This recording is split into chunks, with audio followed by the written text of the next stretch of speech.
Happy holidays, everyone. I do hope you are all enjoying your mirth, joy, etc. with whatever religion or domination you personally love under. And if you don't celebrate during these times, enjoy your 2 weeks off. Anyway, I personally celebrate Christmas, and as such, I wanted to do something Christmas related, and I thought why not celebrate the times by talking about what I believe to be one of the best showcases of the goods of Christmas in cartoon form.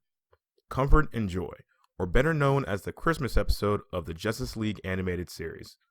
One quick note, I am by no means a critic or even the right kind of channel to do this kind of thing. But hey, I like cartoons, and again, it's my channel. With that out of the way, let's begin, shall we?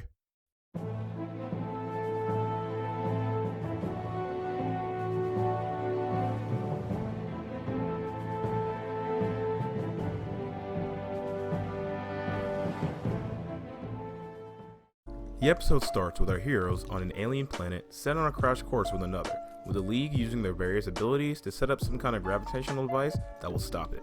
Of course, they're successful, the planets are saved, and the Flash is quick to pipe up about the time of the year and how happy he is to enjoy it. Superman as well.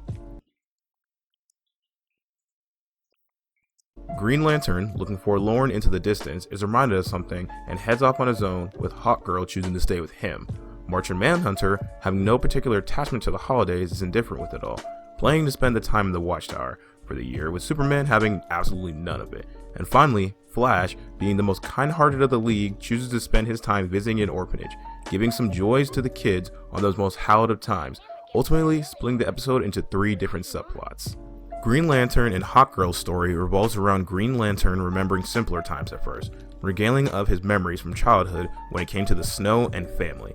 It goes from childish fooling around in the slush to both of them busting out the big guns and actually using their powers to snowball fight, with Hawkgirl eventually conceding and ultimately becoming bored of it all. Green Lantern, ever the good sport, decides to ask what she wants to do and how she enjoys these times, to which she then drags him to a bar, intentionally starts a brawl, and blames Green Lantern, with all the patrons going all out but clearly having a hell of a time with it all. I feel like out of the 3 plots, this one is the weakest when it comes to the actual Christmas sentiment. But for anyone who has seen the entire series, realizes just how much this means to the two, and how much they care about each other, and how much they care about making each other happy. So that's good. Next, we have the Flash storyline. The kids of the orphanage are ranting and raving about the brand new toy of the year, a rapping, farting animatronic duck. And no, I'm not kidding.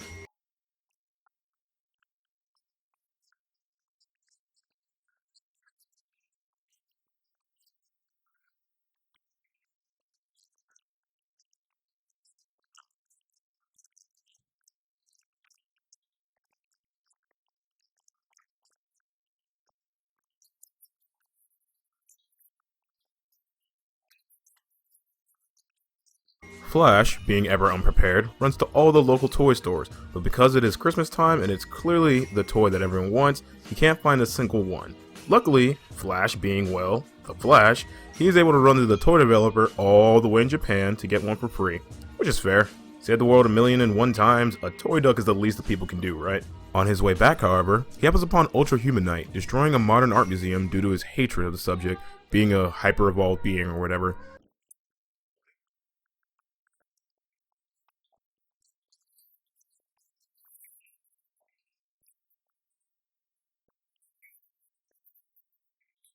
Classic superhero supervillain antics ensue, and in the chaos, the toy is destroyed. Similar to the Christmas truce of 1914, the two stop fighting as Flash appealed to his empathy, to the wonders of Christmas, of times where warm smiles and being together were more than enough to quell the fires of battle that raged between friend and foe alike. Ultra Human Knight even went as far as to fix the toy, upgrading it from its farting antics to instead tell tales of Christmases long ago, before being willingly escorted to jail. Fun fact about this guy before we move on, he was actually the first reoccurring supervillain of Superman until he was replaced by Lex Luthor. Who knew, right? And finally, we move to the Martian Manhunter and Superman part of our story. While not quite Scrooge levels of upset, it's clear he is both out of his element as well as unable to understand the spirit of the holidays. The Kents, however, make him feel welcome with a gift while talking about stories of Clark in his youth and a continued to this day belief in Santa Claus.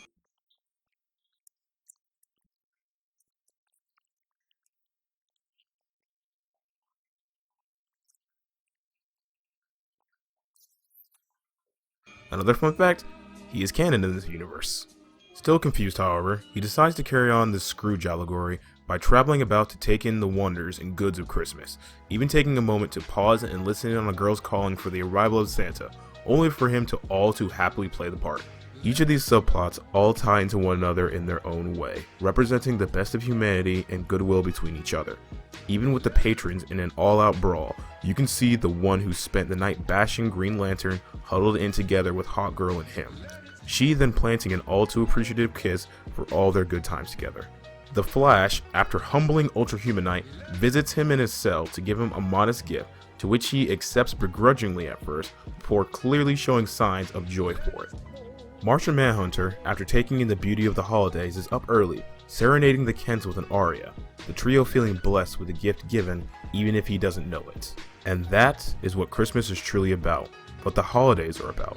Coming together with your fellow man, alien or otherwise, remembering that we are all in this together, to love and to cherish the ones around you, to be thankful for what you have, a peace between enemies if ever fleeting, to allow the goodness of ourselves to reach one another, where even the tiniest little deed might be that tiny beacon of hope and joy one needs to realize that everything will be alright. And with all of that happening in this episode, it's why I believe that this is the best showcase of what Christmas can be in cartoon form. And with that, I wish you a Merry Christmas, Hanukkah, Kwanzaa, and just happy holidays in general. So this is just an afterlog of the video, no script, so this is just me talking about a few things to get it off my mind.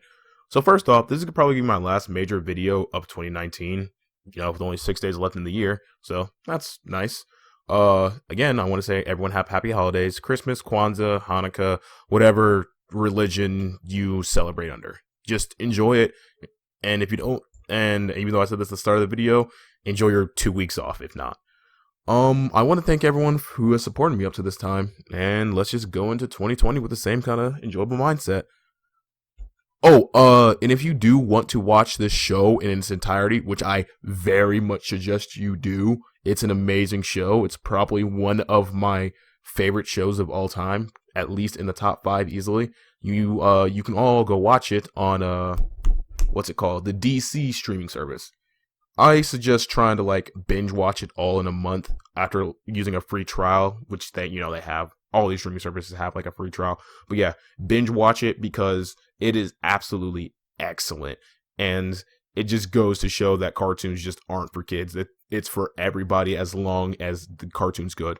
And it's really, really good. I can't state enough how good it is. As is the Harley Quinn cartoon. So that's also good. But yeah, that's about it. Have a good night, everybody. Bye. I'm sorry. Later.